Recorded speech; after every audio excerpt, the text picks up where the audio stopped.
Hello friends,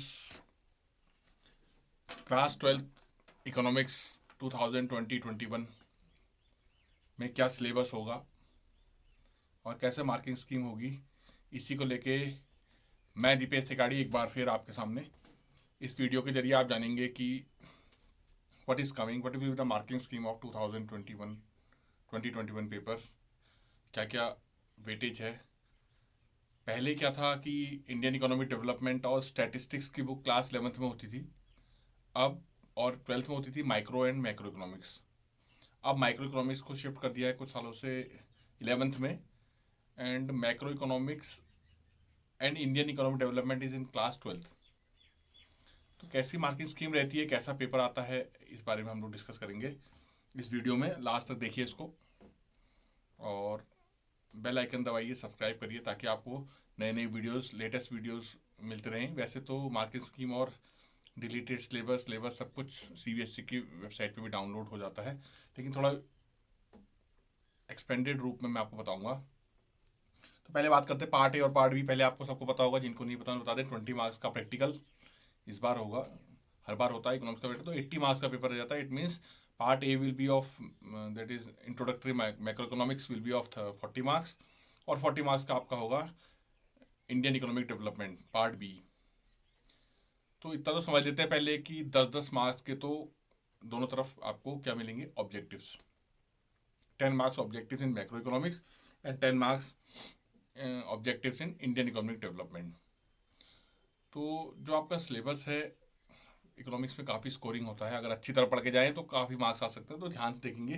तो national income and related aggregate जो आपका चैप्टर है मैक्रो इकोनॉमिक्स में, जिन्होंने देखा होगा पहले, तो उससे काफ़ी न्यूमेरिकल आता है। उसमें एक न्यूमेरिकल आता है बड़ा, कैलकुलेट नेशनल इनकम, और उस चैप्टर का पूरा वेटेज जो है that is 10 marks.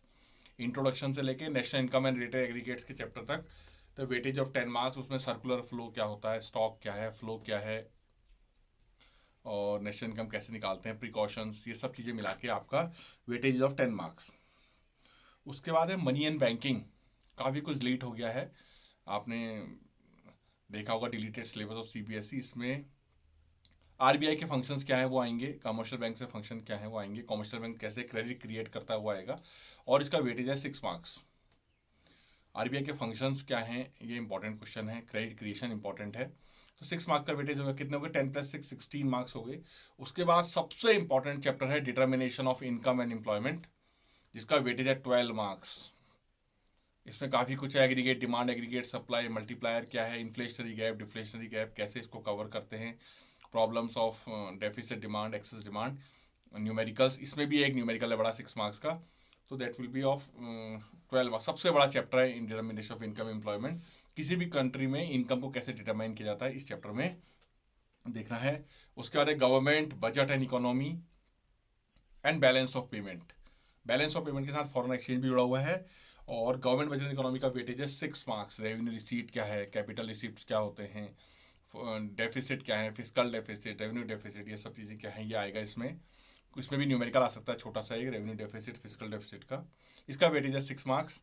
And last जो चैप्टर है बैलेंस ऑफ पेमेंट और फॉरेन एक्सचेंज मिला के, इसका भी वेटेज है 6 मार्क्स। इसमें आपका डिटर्मिनेशन ऑफ फॉरेन एक्सचेंज हट चुका है, एंड डेफिसिट ऑफ बीओपी ये भी हट चुका है। डिसइक्विलिब्रियम इन बीओपी जिसे कहते हैं, वो भी आपके कोर्स से हट गया है।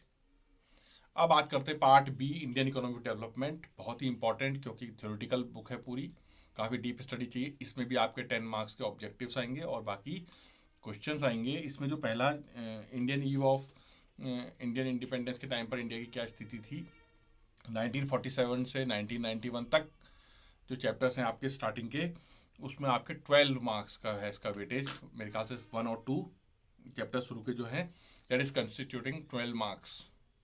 कि कौन कौन सी स्थिति 1947 से लेके 1990, वाई 1991 तक ही क्यों पढ़ रहे हैं हम, क्योंकि 1995 में बहुत बड़ा चेंज आया, economy reforms, doctor Manmohan Singh ने जो चेंजेस ले आए थे, उसके बाद से इकोनॉमिक्स को अलग तरीके से पढ़ा जाता है। क्योंकि उससे पहले 1991 तक इंडिया की स्टेट क्या थी, इंडिपेंडेंस से पहले क्या थी, एलपीजी जिसे कहते हैं 1991 में मनमोहन सिंह लाए थे, उसके बाद क्या क्या चेंजेस आए, वहाँ से कोर्स बदल जाता है। तो यहाँ तक के जो चैप्टर्स हैं करंट चैलेंजेस से पहले की यूनिट में, 3 चैप्टर हैं, वो दे आर ऑफ 12 मार्क्स।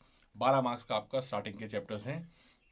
उसके बाद इंडिया क्या फेस कर रहा है, current challenges.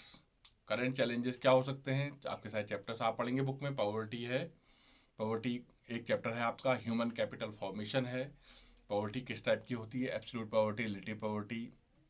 Human capital formation, कैसे ह्यूमन को रिक्रूट किया जाता है, ह्यूमन रिसोर्सेज की क्यों ज़रूरत है, दूसरा चैप्टर ये है।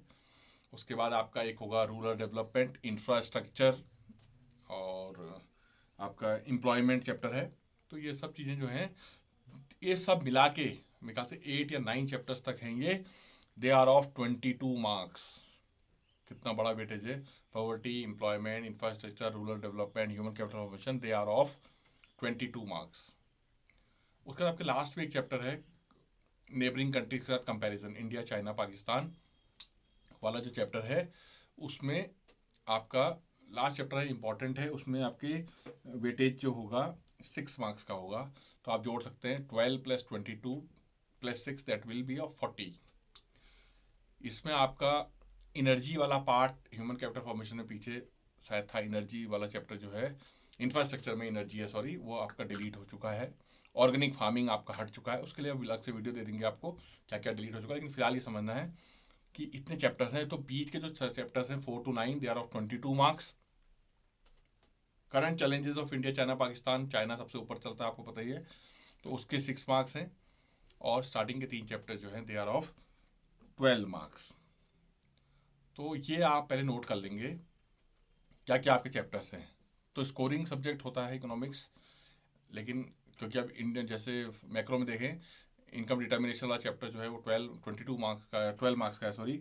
तो उसमें काफ़ी कुछ आपके ग्राफिकल भी हैं और न्यूमेरिकल चैप्टर्स हैं, न्यूमेरिकल हैं उसमें मतलब। तो वहाँ भी आपको काफ़ी प्रैक्टिस करनी है। नेशनल इनकम में एक आपका डायरेक्ट क्वेश्चन आएगा, बोर्ड का लास्ट क्वेश्चन होता है, कैलकुलेट नेशनल इनकम, तो वो आपको तैयार करना है फॉर्मूला। और सेकंड बुक में काफ़ी डेटा है, तो वो आपको नोट्स बना के तैयार करने हैं। अब जहाँ मार्किंग स्कीम की बात करेंगे, तो मार्किंग स्कीम में आपको बता दूं कि आपके जो बोर्ड का पेपर होता है उसमें कितने क्वेश्चन होते हैं, 34। नोट कर लेंगे ढंग से, 2020-21 में भी इतने ही क्वेश्चन होंगे, 34। जो पहले के 10 क्वेश्चन होंगे 1 to 10, they will be of 1 marks. पहले मैक्रो इकोनॉमिक्स से शुरू होगा, तो 1 to 10 तक आपके 10 मार्क्स के क्वेश्चन होंगे। और उसके बाद जो क्वेश्चन होंगे आपके 3 मार्क्स के 2 क्वेश्चन होंगे। वो कौन कौन से होंगे, 11 और 12। 11 और 12 क्वेश्चन जो होगा वो होंगे आपके 3 मार्क्स के। तो आपके कितने हो गए, 6 मार्क्स के 2 क्वेश्चन हो गए, यानी कि 3 मार्क्स के 2 क्वेश्चन। ऐसे ही फिर 13 to 15 3 क्वेश्चन हो गए, ये हो गए आपके 4 मार्क्स के। और 16 और 17 क्वेश्चन जो है that will be of 6 marks. तो यानी कि 17 क्वेश्चन पहली बुक में होंगे। कैसे होंगे फिर से बता दूँ, 1 to 10 1 मार्क्स, 11-12 3 मार्क्स, 13-14-15 4 मार्क्स, और 16-17 6 मार्क्स।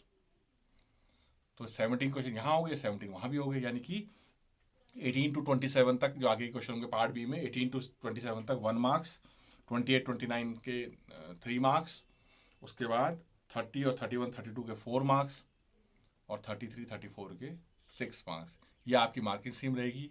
बड़े क्वेश्चंस भी आएंगे, थ्योरेटिकल में भी ना सोचें आपके अब न्यूमेरिकल नहीं है तो नहीं आएगा, 6 मार्क्स क्वेश्चन में भी आएंगे। तो पूरे क्वेश्चन को देख लेंगे। 20 मार्क्स के आपके ऑब्जेक्टिव्स हैं। मैं सभी से रिक्वेस्ट करूंगा कि ऑब्जेक्टिव्स के लिए you have to study deep, बहुत डीप स्टडी करनी है।